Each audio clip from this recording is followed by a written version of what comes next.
Hi guys, welcome to my live stream today, April 9, 2022. It's 8:18 p.m. Philippine time, so magandang gabi. Syempre nandito sa Pilipinas and other Asian countries na malapit dito. And of course, magandang umaga at magandang hapon sa ibang time zones. So kung may tanong kayo guys, feel free to ask here in the live chat. I also encourage you to please share your analysis and at the same time, same ideas here in TradingView. So first off, let me share mine for today. And then after that, maybe let's go on to some technical analysis. So anyway, let's begin. For today, I think yesterday I got stopped out at NEAR. I think, NEAR. Because I'm looking at a target price of 20. However, when it's doing around $20 less 1.32, when it's doing around 18.16, I actually canceled my stop loss and changed it to market trailing stop of negative 132. Since it reached, I think $19.79 as high yesterday, I got stopped out around $18.47. So my entry price, if I'm not mistaken, wait, I think what's my entry price there? I all forgot. So, but I think the more or less the per contract is I think around $1.98. So yeah, I cannot recall the. So 80, actually I can less 1.98. So more or less, 16.49. That's my entry price yesterday for NEAR. And then early this morning, I still long NEAR. However, I got stopped out just 10 cents from my, what's that? Let's go here. From my entry price. And yeah, luckily I adjusted my stop loss, else I should have been got its stop out at really at a loss. So next after that is this one. I think I did not share. This one. I also long this one. However, I also got stop out at 10 cents from entry price. And then what I'm currently watching is this GMT. I just entered a few hours ago. I think I just share it in my around $2.25. So yeah, but before that, let me just I think remove all my alerts because it might possibly make some noise later. So I'm expecting a retest. If I'm not mistaken, the point of control is 2.42 since it got listed. So yeah, so that's my initial resistance, breakout to that 2.42, possibly retest to all-time high. So anyway, let's see. In 1 hour time frame, there's already a bullish divergence. And normally, when I do trade, 1 hour is my favorite time frame. And then early in the morning, after the daily candle close, around 8 o'clock or 8 to 9 a.m., I actually scan all of my watch list. mostly perpetuals. Because for holdings, normally I'm a buy and hold. And aside from that, what I did today, I think I contributed to lit, if I'm not mistaken. I think it was yesterday. Oh, let me check. I think it's lit. Just today. It's April 9, so around 7:55 a.m.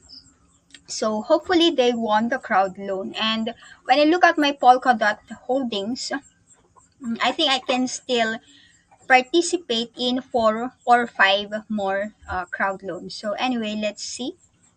So I think I purchased it when it's doing around $4 or $5, if I'm not mistaken. So I've been holding Polkadot since redenomination. So I think that's it for it. So I will get my Polkadot right after to 96 weeks. So more or less that's how many days?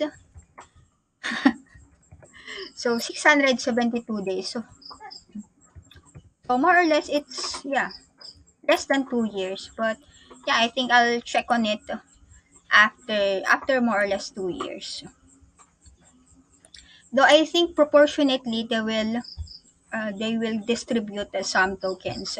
So what else did I participated in that crowd loan? I think 6 or 5, or even for Polkadot, I think it's 6 or 7, 7 different projects. And then for Kusama, I think I just participated the first five or 6, because I think hmm, and yeah, I think 5, and then all of that projects have the same contribution, so that at least I'll know how much will I expect from those.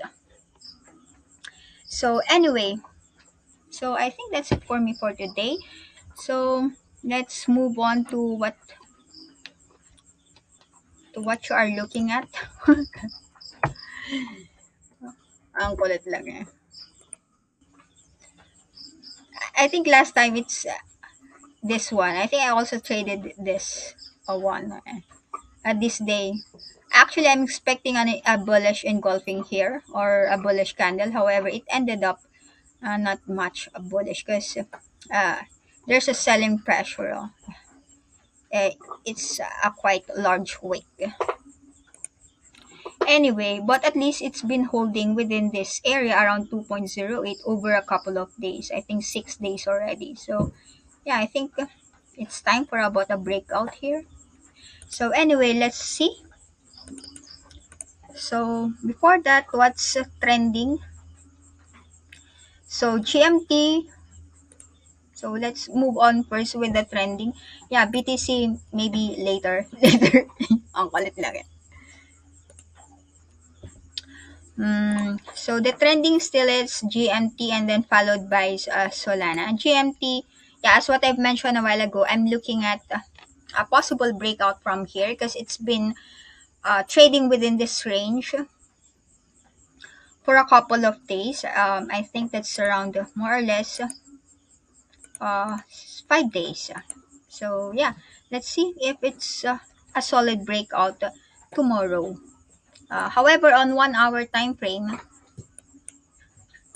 you can already see some bullish divergence here. But yeah, I think it needs to break this immediate resistance. So you can actually set an alert here if you want to. So anyway, I didn't it I remove all the alerts, and I'll just activate it after this stream. So yeah, so immediate resistance 2.42, the point of control since it got listed, and then support at 2.08. I think the 2.08 is already a strong support at the moment. So anyway, what's if it break down? Breakdown talaga. Ang kulit lang eh. Yeah, if it break down, well, if you look at the daily, I can actually use the daily session volume, which is around this and this. But the strong one is actually the first few days. 75 cents. I think it's less likely that it will retest this. Yeah, in my opinion. So I'd rather use more or less this. I think this one is almost close to 2.08. So possibly a breakdown from that 2.08 to 1.14, which is the session volume last March 29 before this data. But I think my bias here is a possible breakout and retest to that 2.42. And then after 2.42, I think immediate uh, retest to that all-time high. What's with this? Why is that? So maybe I think that's to 3.14. I just move it. Sorry. The bin here. So anyway, let's see. You can just set an alert here, and yeah, I think that's the immediate one. So anyway, so yun lang ang masasabi ko kay GMT. Kung may tanong kayo, then feel free to ask. And at the same time, kung meron kayong inaabangan, then feel free also to share para at least makita din natin siya. And yeah, possibly makapag-invest din tayo kung maganda siya. So far, wala kang, yan. So ano pa bang next? Yeah, I'm not looking any token sale at the moment. Yeah, but if you have one, then you can possibly share. Diba? Because right now, I'm looking to buy some, maybe move to earn. Move to earn na talaga. Move to earn tokens.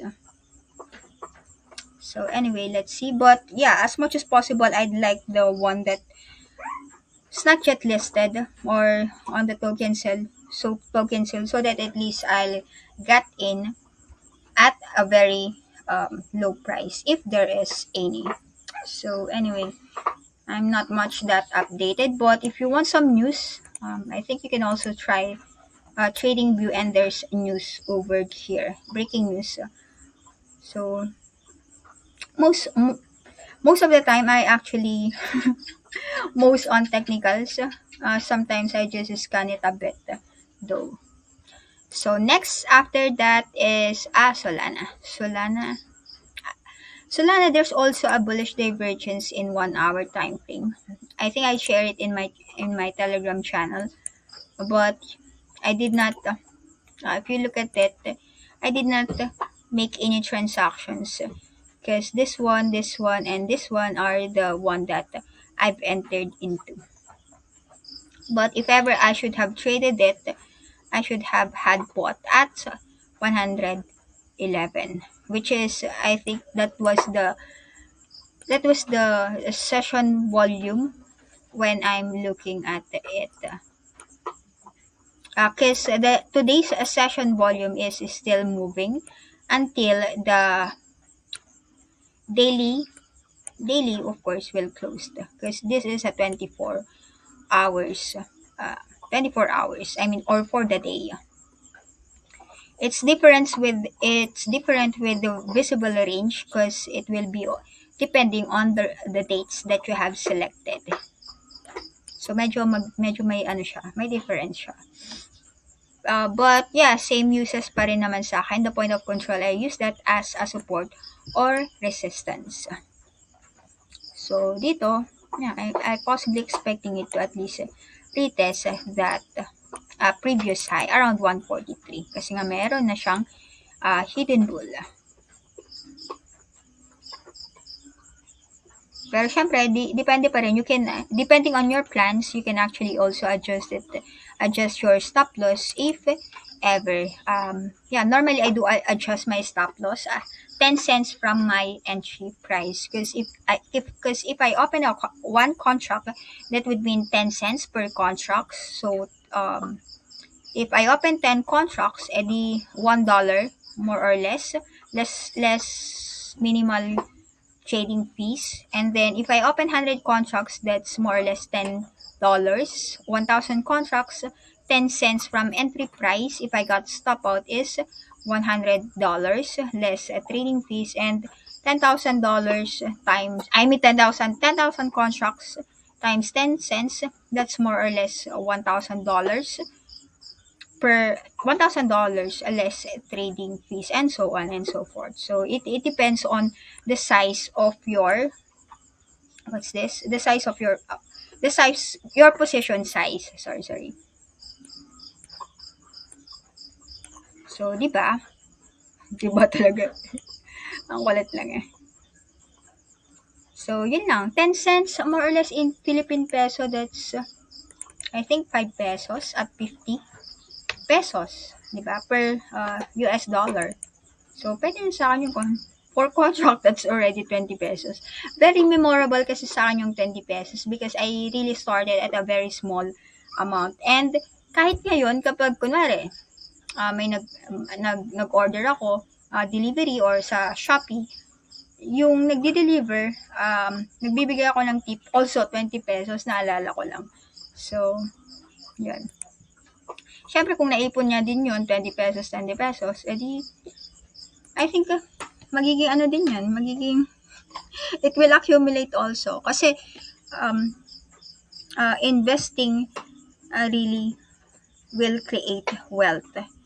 And not saving, kasi pag saving in the bank, yeah, kahit maging ano ka dyan, ano ba to? Kahit mag-retire ka siguro, baka wala pang 1,000 na, or 1,000 pesos na earn na interest ng pera mo. Anyway.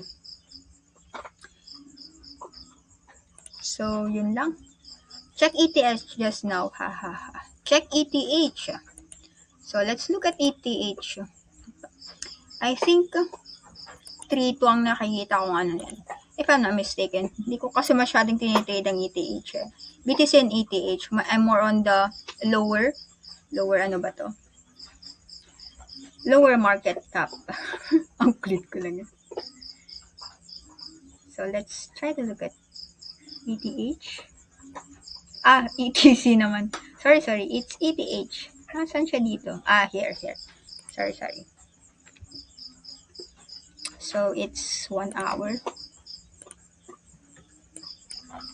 So, ano bang nangyari? Oh, nasa ano pa siya oh.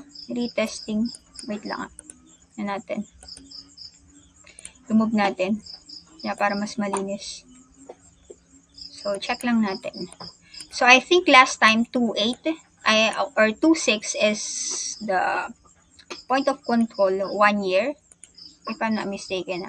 Pwede kasi siyang magbago more or less. So, around 2.6. And then, year to date, yeah, tingnan lang natin. It's also around 2.6 to 2.7. So, more or less, on conservative na around 2.6, no?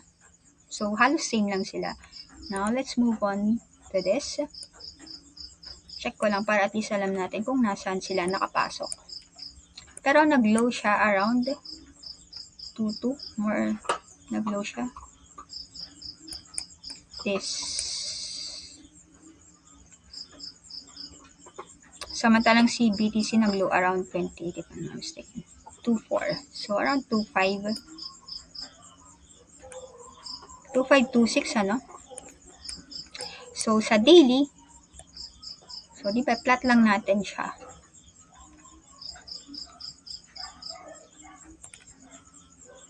So, this is the previous high. So, I'm expecting actually around this 3,041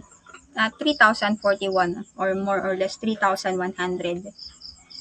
Diba? Rounded off. Rounded off ka lagi.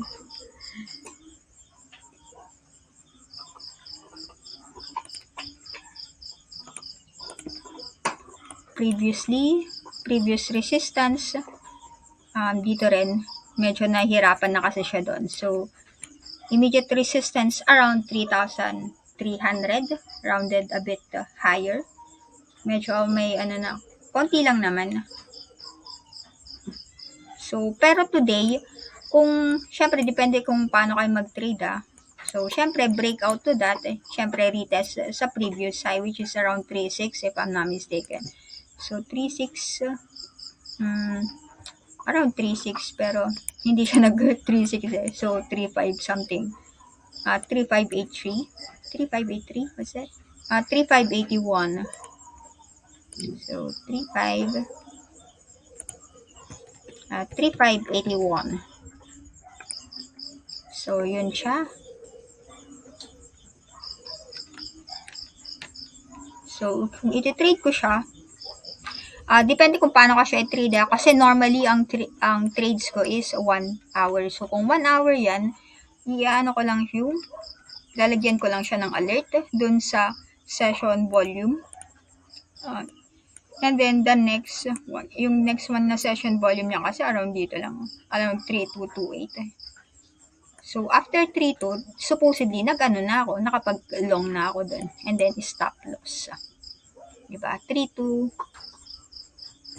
Tingnan natin 1 hour. So, depende kasi sa plano nyo. Unless you plan it to hold it long term. Long term kasi sa akin, I define it at least 1 year. 1 year siya.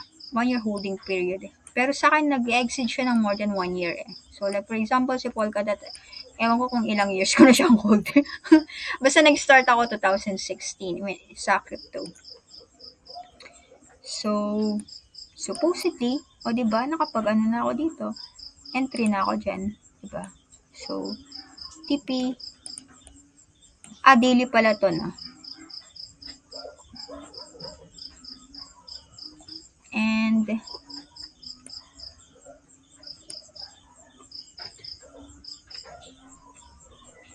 tinitignan ko kung meron siyang doji. Actually, ito para siyang, point of na din. May bullish divergence. Wala.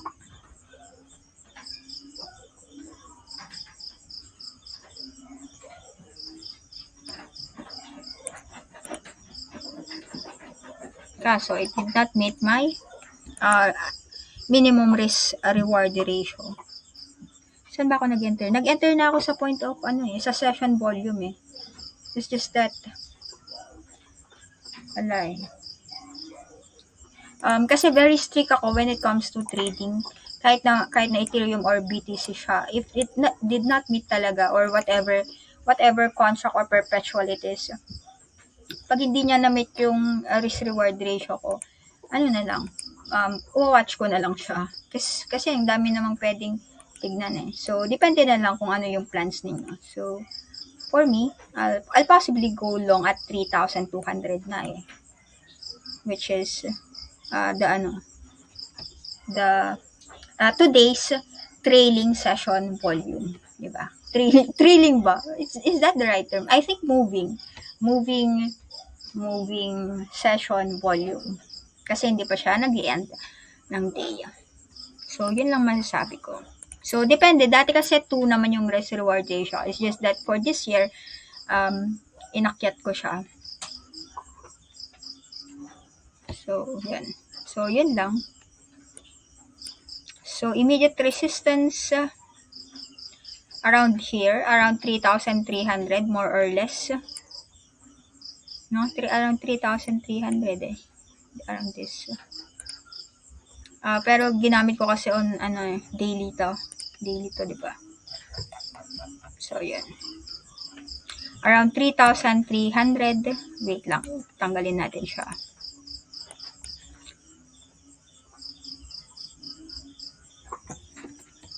Ah, 3,289 or close to 3,300. Support around 3,041. Pero syempre, since nag-hold na siya dito sa area na to, possibly it will create a new support here kapag nag-continue siya. So, syempre, we'll try to use that one na, di ba? Bago yung $3,000. So, ganun lang naman. You can use the previous or kapag nag-create na siya ng bagong support or resistance, then you can use that support or resistance. So, for me, ganyan na lang muna siya. Pero I think I'd rather trade it like, for example, this one. I think it's even much more rewarding if ever. Wait, let me see. Unless na lang medyo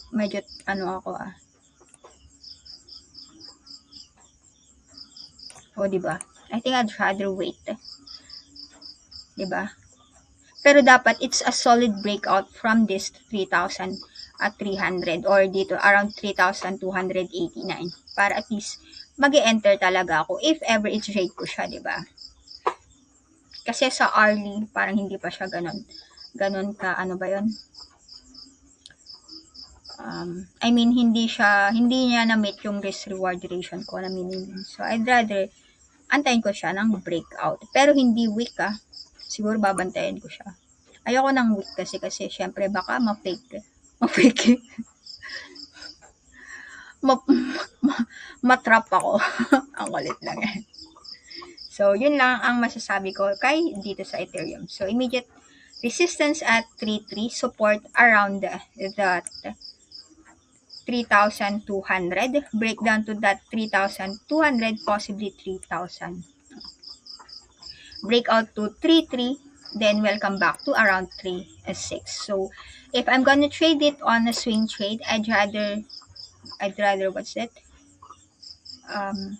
Enter long after it hit or break the current resistance, which is close to 3,300, because I think it's much more rewarding at that level. So anyway, it depends on your strategy. And if you look at it, I think it is already a golden cross a few days ago. Yeah, and aside from that, it break out from that from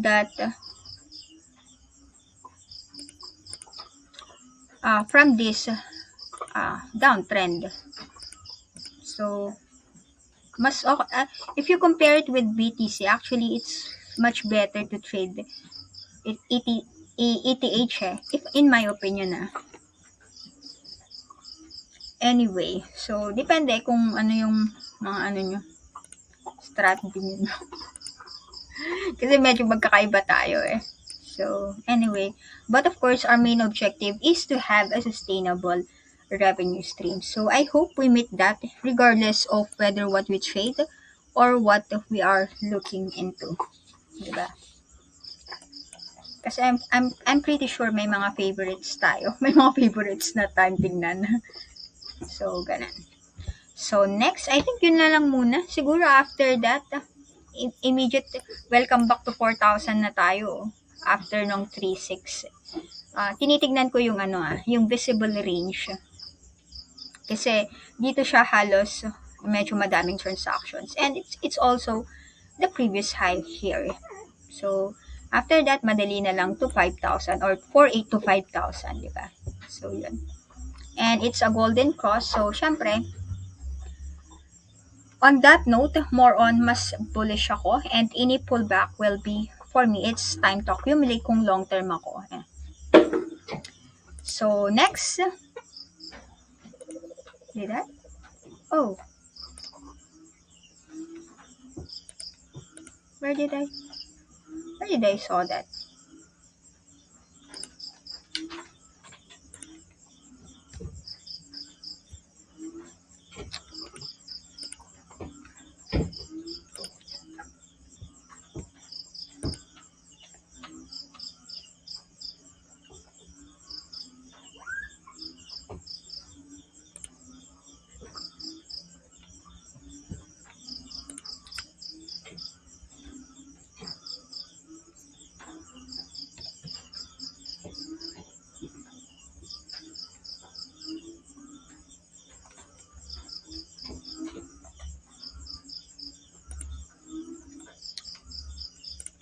So, next, pa bang pwede nating tignan? It's 8:46, so as much as possible, I'm gonna end this around 9 p.m. Philippine time. So, kung may tanong kayo, then feel free to ask.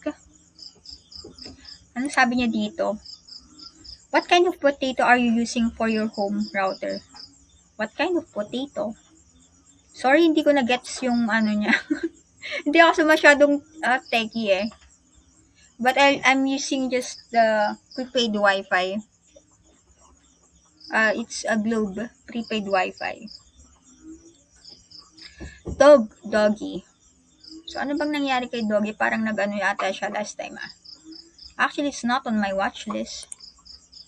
But anyway, did I trade the Dodge coin or Doggy coin last year? I think I'm more trading Shiba around than that Doggy coin. Anyway, let's look into it. Maingay lang yun. Na ganun din. No?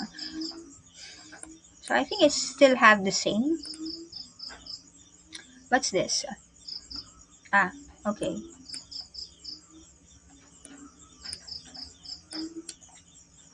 Depende kung paano kayo mag-trade kasi. But, so, yun yung isa sa ano eh. Like for example, dito, kahit na ina-expect ko siya mag 26 cents yung target ko, kaya na-adjust ko talaga siya minsan. Kasi tignan mo, bumalik na naman siya dito sa, supposedly, nag-entry ako sa around 14 cents, di ba? Medyo umakyat na siya ng 14 cents to more or less what's the high of this. 'Di ba? Kasi sayang din, 'di ba? Pwede ka namang mag-re-enter sa market eh. 17.17 cents na, 'di ba? So, yun lang yung sa akin na. Pero syempre, kung ayaw nyo mag-adjust ng stop loss, okay lang din naman, 'di ba? So, kanya-kanyang style that fits us. Kasi minsan pag in-adjust ko naman na stop out na siya tapos na-hit pala. Supposedly may hit naman pala yung target. So, yan. So, I think you should consider that also. So, for me, nothing changed. Look at it, still a bullish divergence. But, yeah, it's been a few days. So, the support I'm still looking at is that, what's that? Around 10 cents. Yeah, 10 cents.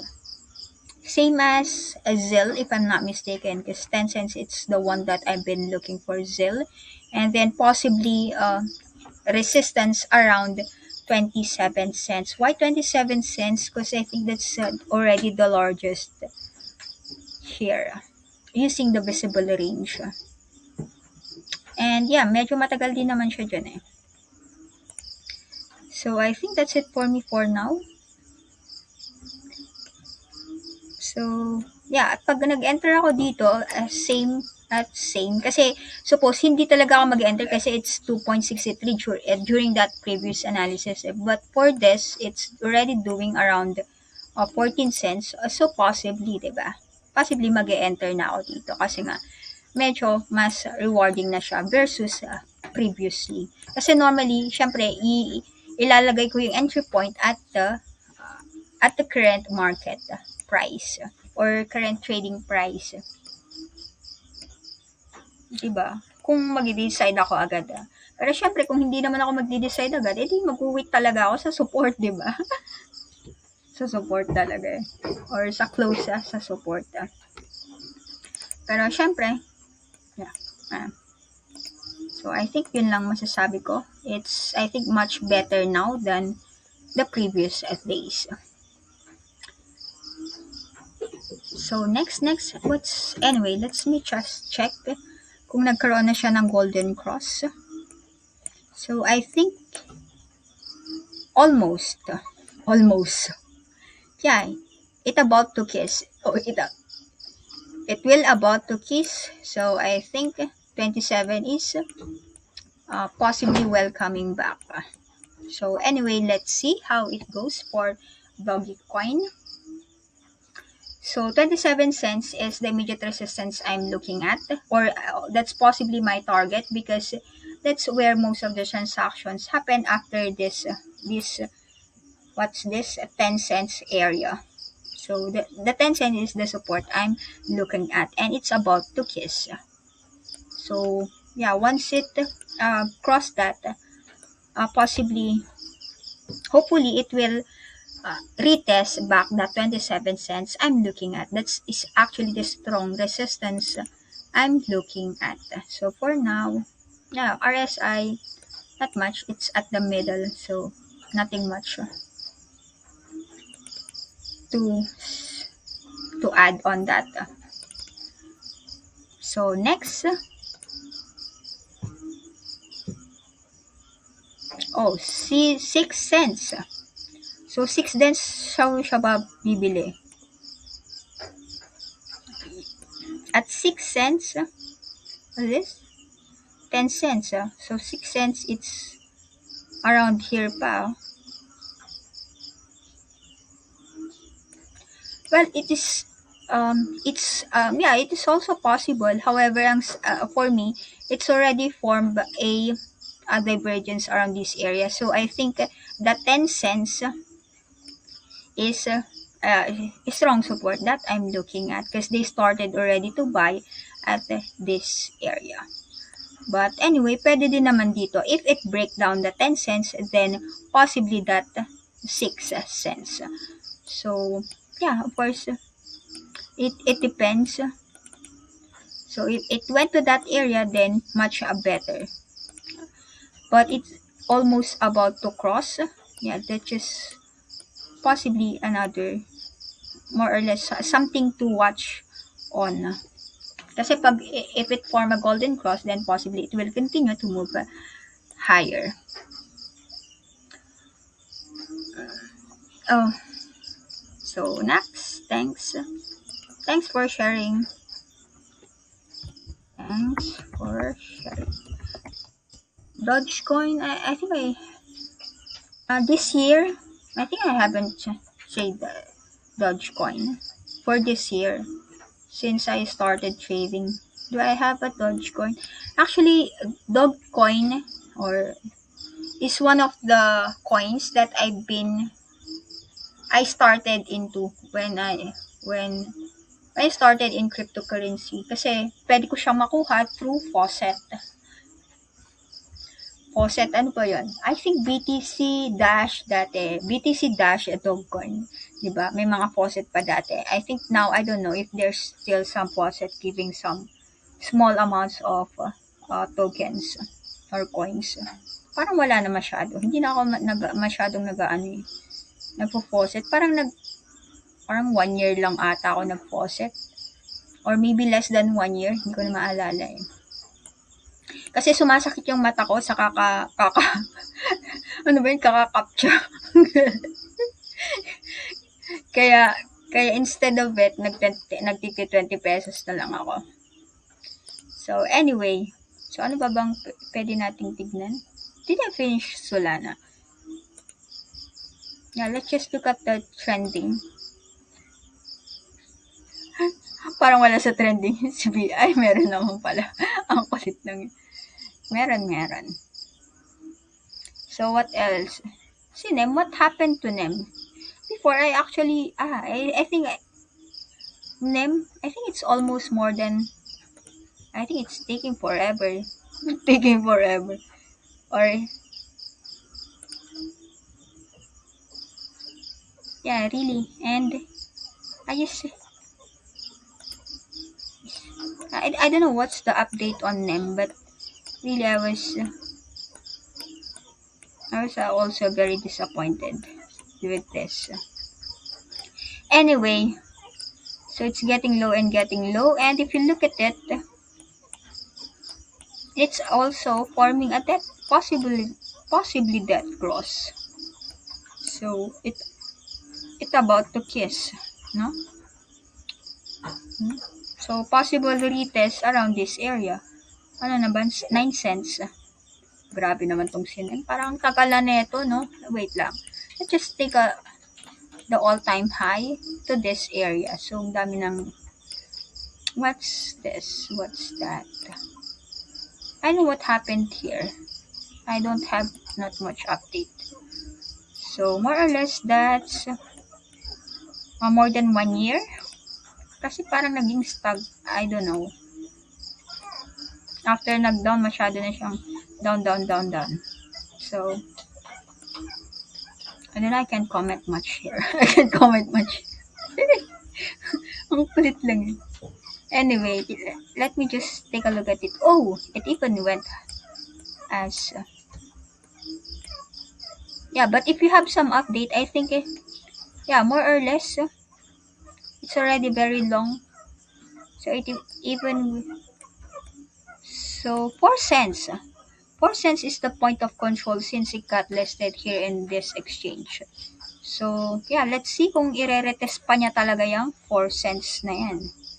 So, at least, those who are holding them are still at a profit because it's still doing around 10 cents. So, more or less,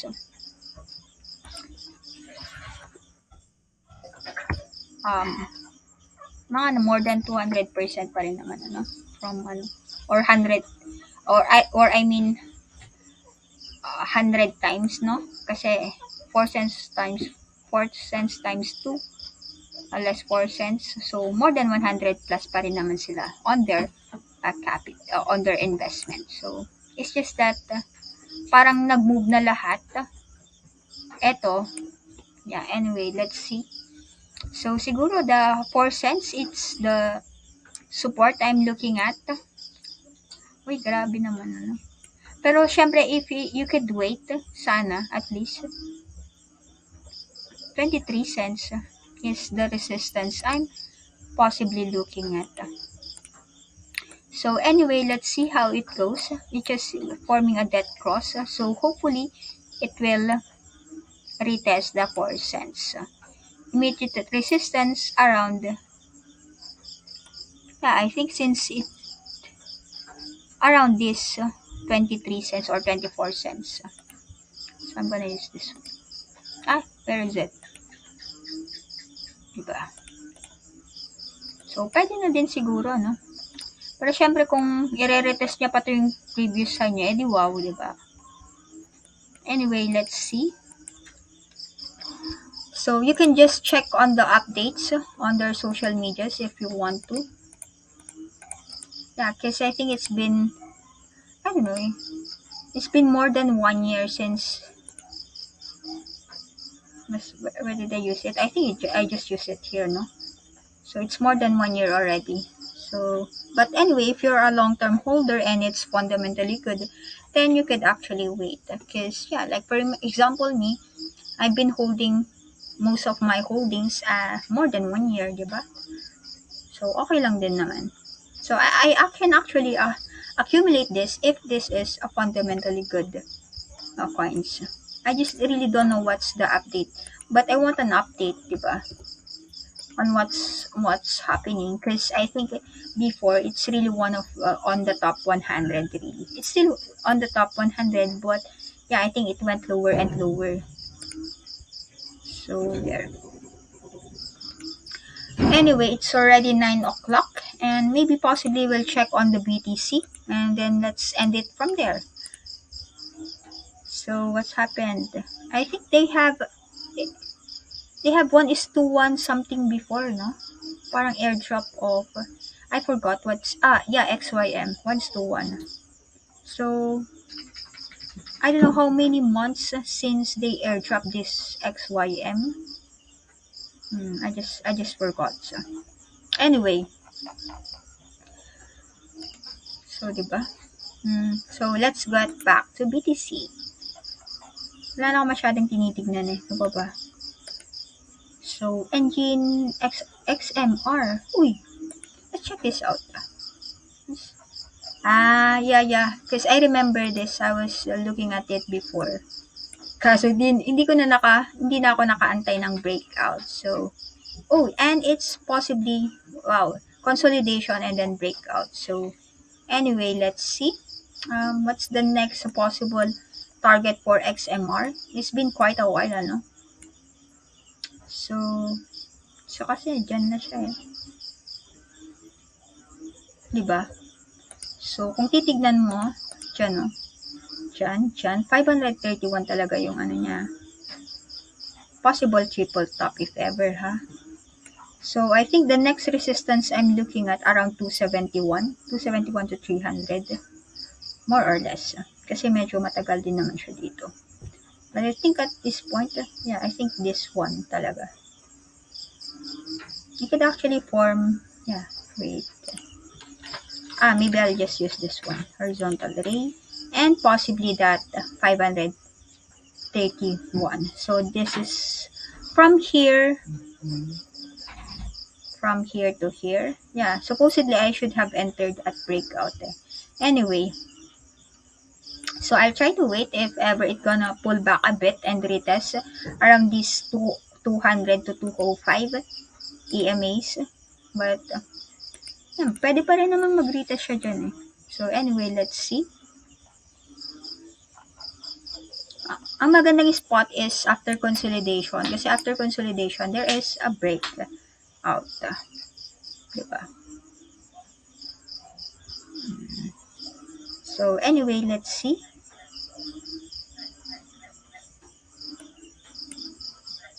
Privacy coin.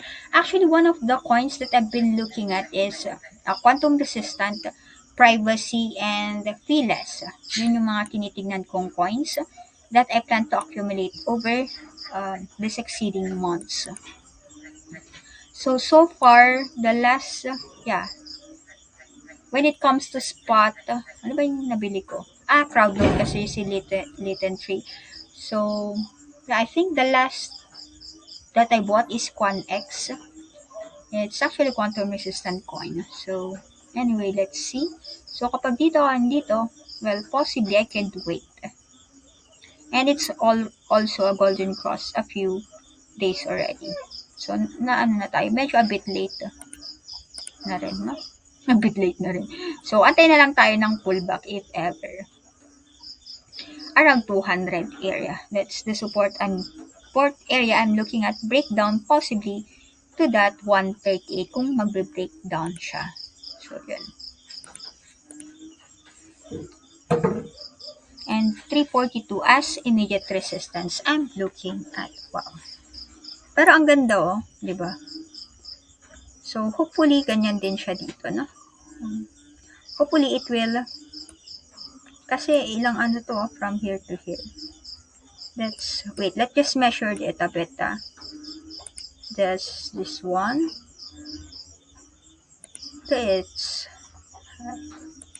So that's 1,300.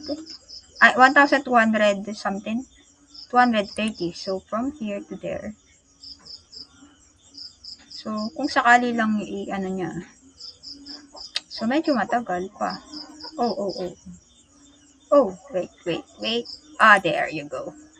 And then, let's put some vertical line. And that's, what date was it?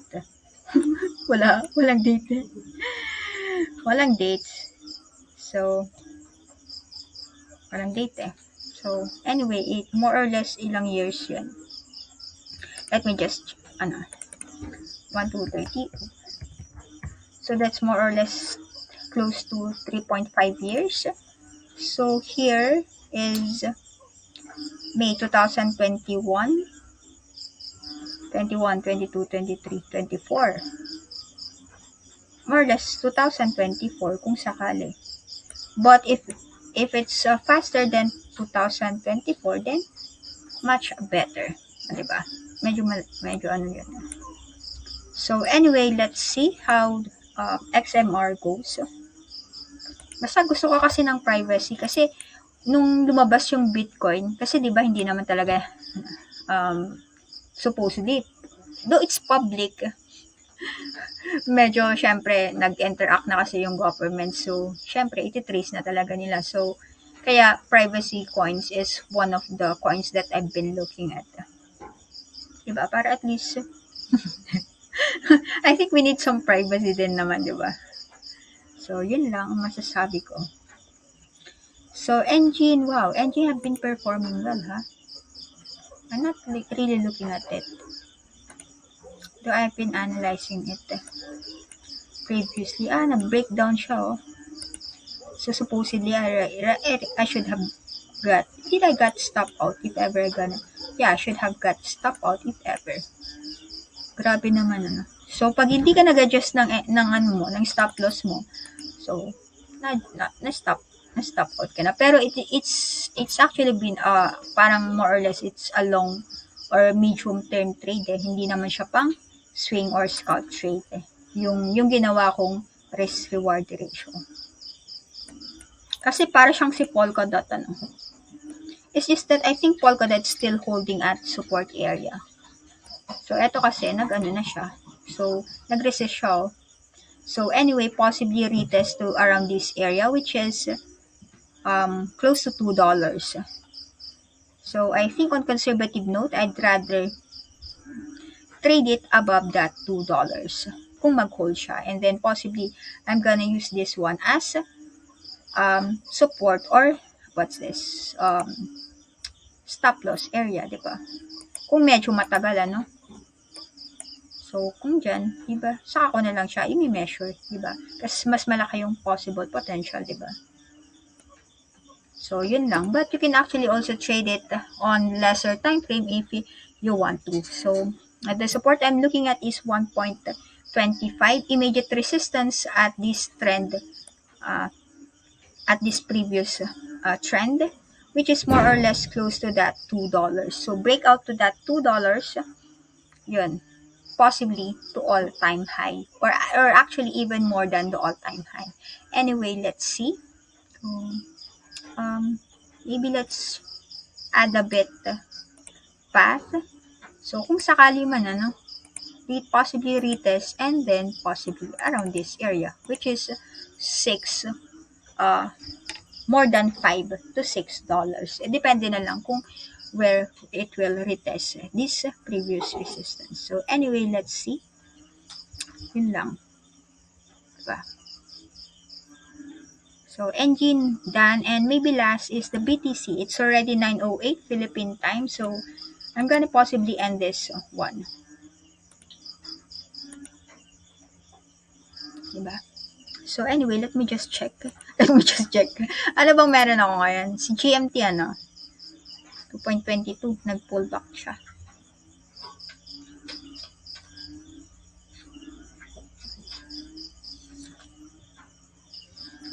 Yeah, I think last time, na-share ko na ba? I think na-share ko na, no? Dun sa, nung close ko yung NEAR kahapon, nung na-stop out ako at 1847, yeah, binili ko si FTM, 25% I think, and then CRX. Para at least nagagamit ko din siya as collateral, CRX. Dati kasi ang binibili ko si FTM at saka si Solana.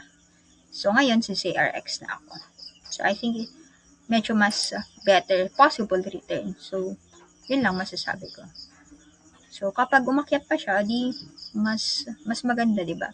Mas higher possible, mas higher kasi yung valuation ng wallet, and possibly I can take on more risk. And take on more risk, possibly better rewards if ever. So, yeah, anyway. So, wala pa akong binibiling ano. But, yeah, maybe in the next few days, kapag may gains ulit, edi buy ako ng ano. Possibly I'm gonna buy NEAR again. So, yun yung ina-accumulate ko so far. It's been, I think it's even below what's my average price, if I'm not mistaken, last year. Yeah, because the last time that I traded is around December. So, December 2022, which is, no. December, diba? Nabili ko siya dito So, I might possibly add. So, actually here, I'm at a loss, diba? So, I have an unrealized loss. But I think it will gonna be one of the top coins in the future. That's why, possibly I'm gonna add at this price. So, yun, diba? So, yung hold ko, lugi na. More or less, I think 10 cents yung ano ko 10 cents yung average ko. So,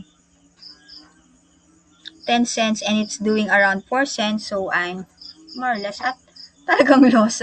I have an unrealized loss. So, I might possibly add more at this on the following months. Or, yeah, if may gain ako, then possibly I'm gonna buy that. So, that's just it. And what else? Yeah, let's try to get back to BTC na. So, ano bang tinitignan ko? I think, what's this? What did I use last time? This is the bit stamp. Long term talaga, no? Yeah, that's just this. I think let's just use this one. So, sa ngayon, pwede pa nga siyang bumaba eh.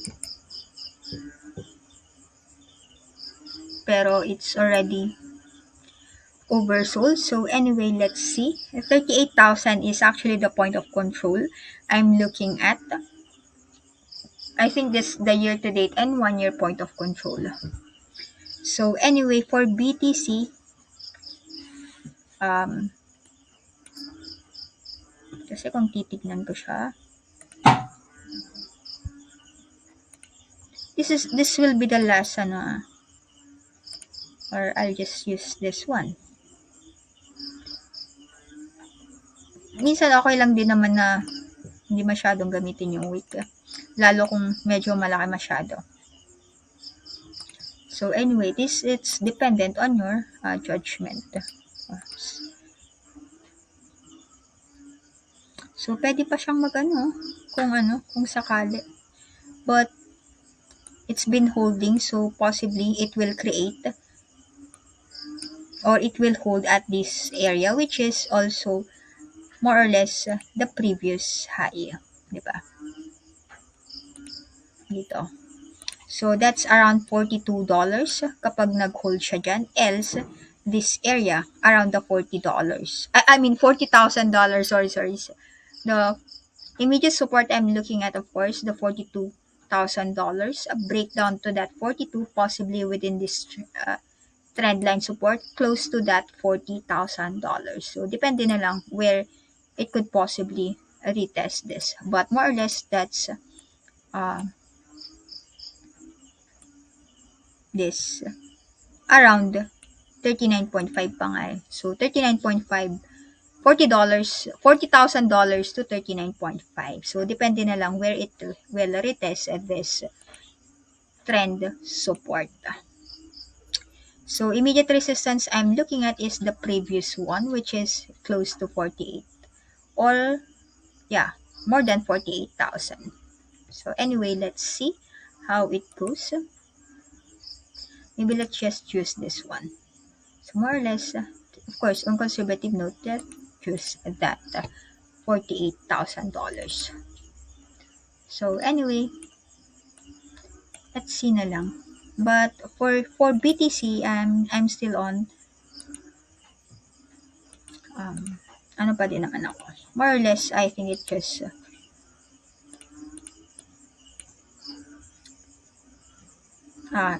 still same with the rest. Time for me to accumulate for every pullback.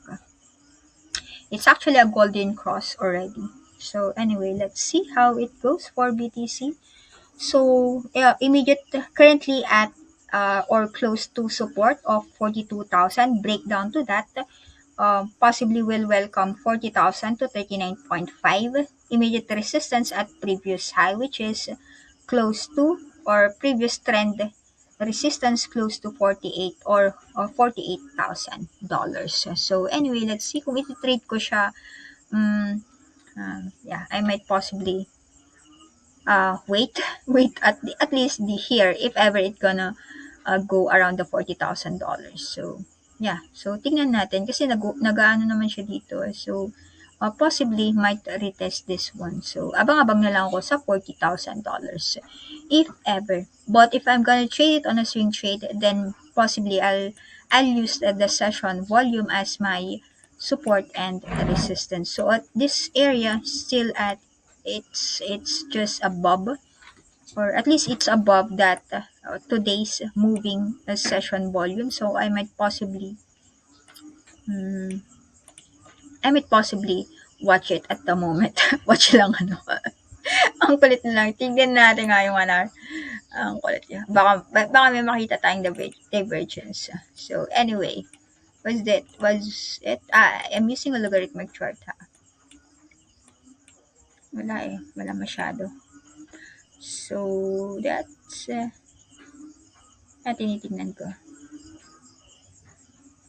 Actually, kung papansin nyo, there's actually a bullish divergence here on 1 hour time frame. So this is it. So kung nakita ko sana, then supposedly done. O, diba? So on that note, possibly I'll go long. So, there. Siguro medyo mag-adjust ako ng konti on the stop loss. And then, possibly, TP at 48. Kung medyo matagal-tagal ha.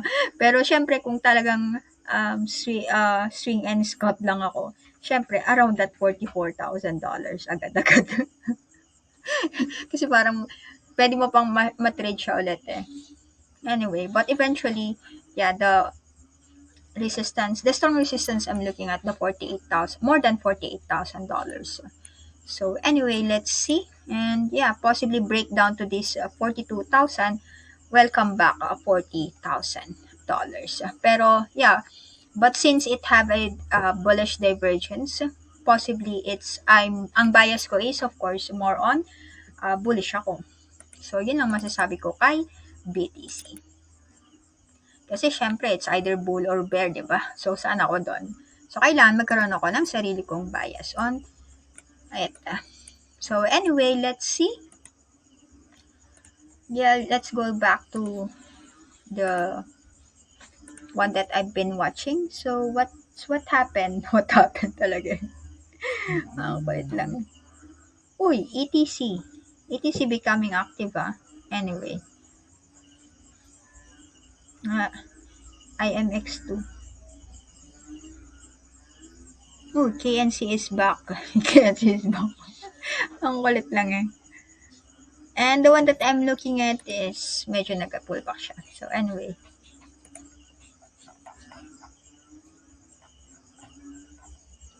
Medyo it's close to this one, Did not even reach it eh. Nag-ano na siya. So anyway, let's see kung mag-ano pa siya. But it's still doing above today's session volume. So I think as long as above pa rin siya, mas malaki pa rin yung chances that it will retest and break this resistance. Immediate resistance I'm looking at. So ganun lang naman, diba? Tsaka nagkaroon siya ng bullish divergence on 1 hour time frame. So anyway, let's see how everything goes. So thank you very much for tuning in, guys. See you again next time. It's 9:19 p.m. Philippine time. So I'll end this now. How many hours was it? It's more than 1 hour already. So yun lang ang masasabi ko. So disclaimer, trading and investing have risks, so always do your own research and trade cautiously. Thanks guys and enjoy